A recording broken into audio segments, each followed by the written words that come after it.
শুনে নাও শুনে নাও, এরা বলে মারেফাত। মারেফাত যদি জানতা, এটা মরার পথ মারেফাত নয়। এই মারেফাত বলতে এটা বুঝায় এই বরুণার জমিনে বইয়া মদিনা জিয়ারত করা, এই বরুণার জমিনে বইয়া রাসূলুল্লাহকে দেখা, এই বরুণার জমিনে বইয়া মদিনার অলিগলিতে ঘোরা, এটা যদি হয় এটার নাম হলো মারেফাত। কিন্তু আমার দেশের কিছু আলেম ওলামা, কিছু মুসলমান সাধুবাদ মৌলবীরা, কিছু সাধারণ পাবলিক মারেফাত বলতে বোঝায় গোপন যেটা মুসলমান স্বামী স্ত্রী হয়, সেটা বুঝাইয়া পুরো ধ্বংস করে দিচ্ছে জাতিটাকে। মুসলমান শুনে নাও, রাসূল বলছে একমাত্র স্ত্রী ব্যতীত, স্বামী ব্যতীত কোথাও অন্য জায়গায় অপচয় করবে না। ও মুসলমান শোনো, স্বামী স্ত্রী ব্যতীত আর কোথাও তার লজ্জাস্থান দেখাবে না, আর স্ত্রী স্বামী ব্যতীত অন্য কারো লজ্জাস্থান দেখবে না। আল্লাহ রাব্বুল আলামিনের রাসূল আমার রাহমাতুল লিল আলামিন ওয়াদা করছে এই দুইটা লোকের জন্য, এই লোকটার জন্য আমি নবী জামিনদার হয়ে গেলাম জান্নাতের। জোরে জোরে চিল্লায়া বলা যাবে না সুবহানাল্লাহ। ওয়াজ বোঝেন? কথাগণ না কেন? আজকে আমাদের দেশে অনেক কি ঢুইকা গেছে কিছু ভণ্ড, পুরো তারক ঢুকার কারণে আজ পুরা মনে করে তরিকা করলেই বুঝি ভণ্ডামি। এই তরিকা শব্দের অর্থ রাস্তা, এই রাস্তার মধ্যে কোনো ভণ্ডামি নাই, এই রাস্তার মধ্যে কোনো বাতিল নয়, এই রাস্তার মধ্যে কোনো ধোঁকাবাজি নয়, এই রাস্তার মধ্যে কোনো ঝুট নয়, এই রাস্তাই হলো ইহদিনাস সিরাতাল মুস্তাকিম, সরল সঠিক পথ, মদিনার পথ, আল্লাহকে পাওয়ার পথ। এই পথের মধ্যে ভণ্ডামি নাই। ভণ্ড কোনোদিন অলি নয়, অলি কোনোদিন ভণ্ড নয়। যারা বলেন ঠিক কিনা?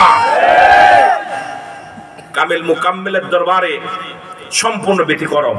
কিন্তু আমার দেশের অসংখ্য ভণ্ড পীর, ভণ্ড মুরিদ, যাদের কারণে আজকে আমার দেশে হক্কানি ওলি আল্লাহ দ্বারা কলুষিত হচ্ছে।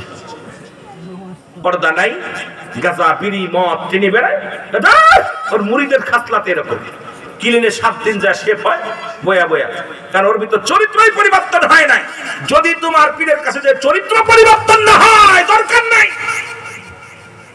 আমার কথা ভালো লাগলে ভালো, না লাগলে আরো ভালো, লাগলে ভালো, না লাগলে আরো ভালো।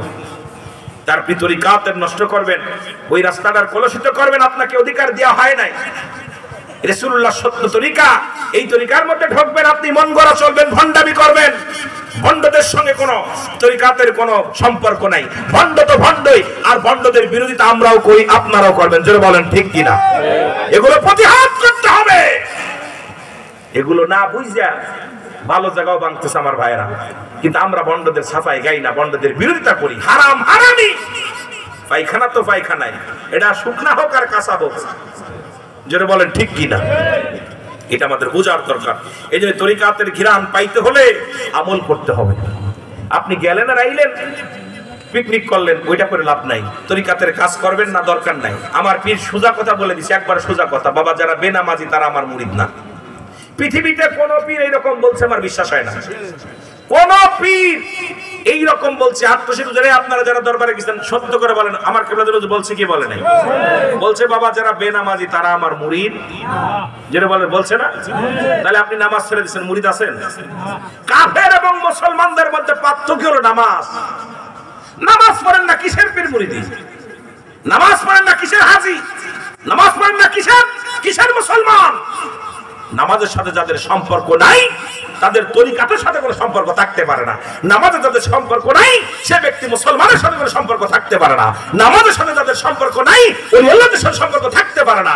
নামাজের সাথে যাদের সম্পর্ক নাই, এই ব্যক্তি কোনো মুমিন মুত্তাকিন বলে দাবি করতে পারে না। জোরে বলেন ঠিক কিনা? আরো জোরে বলেন। কেবলা জানুজুর একটা কথা আমার মনে পড়ে গেল। কেবলা জানুজুর একদিন কথায় কথায় বলতেছে, বাবা কিছু ভণ্ডর আগমন ঘটবে, তারা নামাজ পড়বে না, পানির উপর দিয়ে হাঁটবে। নামাজ পড়বে না, তারা আগুনের উপর দিয়ে হাঁটবে, বাবা তারা ডুববে না। ভণ্ডদের কিছু কেরামতি আছে, বাবা সাবধান, সেই জামানা আসতেছে, বাবা মানুষকে ধোঁকা দিয়ে ঈমান হারায় ফেলবে। এটা আমার পীর বলতো, বাবা এমন একটা সময় আসবে, ওই ভণ্ড কি করবে, কিছু কেরামতি দেখাবে, মানুষকে দেখাবে যে দেখো আগুনের পর হাত রাখছে, পড়ে নাই, কিন্তু খোঁজ নিয়ে দেখবেন নামাজ পড়ে নাই। বাবা বেনামাজি তো ওই ভণ্ডরা কিছু কেরামতি দেখায় মানুষকে পাগল করবে। খবরদার বাবা সাবধান, ইমান বিক্রিমান, সকালবেলা ইমান থাকবে, বিকেলে থাকবে না, বিকেলে ইমান থাকবে, রাত্রে থাকবে না। বাবা সাবধান, মুসিবতের জামান আসতেছে, বিপদের জামান আসতেছে। কেবলাদান যে কত রকম বুঝাইছে, এই কথাগুলো নসিহাতে লেখা আছে, এখনো ক্যাসেটে রাখতে আমার কেবলাদান বলে গেছেন। তারপরে যদি আপনারা সংশোধন না হন, এর জন্য দায়ী দায়ী হুজুরের করতে পারবেন না। হুজুর বলছে বাবা যখন মামলায় পড়বেন ভালো উকিল ধরবেন, যখন রোগে পড়বেন ভালো ডাক্তার দেখাবেন, আমার দায়ী করবেন না। এখন আপনি মনে করছেন আমি অসুখ হুজুর দেখবো, এই ভণ্ডামি করবেন না। কেবলাদান হুজুর এইভাবে কথা বলে গেছেন। এই জন্য আমার